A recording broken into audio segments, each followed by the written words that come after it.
Hello guys, Andrew here. Welcome back to Drew Tutorial. And in this video, I'm going to show you how to fix game bar not recording on Windows 11. So the first thing you want to do is right click on the Windows icon on your taskbar and simply click on settings. If you're not able to find that right here, then just simply click the Windows key in your keyboard or taskbar and type in settings. Right, you'll access it anyways from there.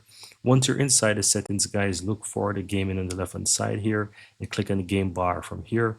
And at the top, you'll see allow your controller to open game bar. You can turn this on or off. It's off. You can go ahead and do that, right? So that's the first thing that you want to do. If turning on or off this does not help the issue, then I want to recommend that you go ahead and just close out of this. Go ahead and click the Windows key and keyword or taskbar again and simply type in game bar. Once you find game bar in the search, right click on that and go to the app settings.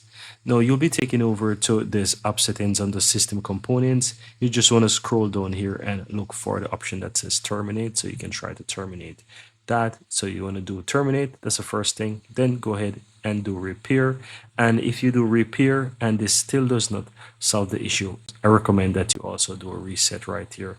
And once you try that, if this still does not work for you, then I'm going to show you another few things that you need to try to be able to do that. So go ahead. The next thing, if this doesn't work for you when you terminate it, is to simply go ahead and go to the left hand side and you'll see system Windows update. So click on Windows update.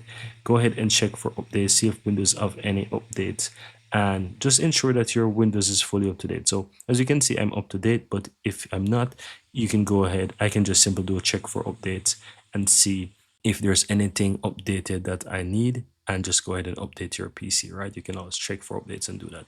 After checking for updates, I recommend that you restart your computer and go ahead and try again to check if it's on, turn it on, and this should in fact solve the problem for you. Go ahead and try these things out and wish you the best of luck, and let me know in the comments below if this actually solved the problem for you.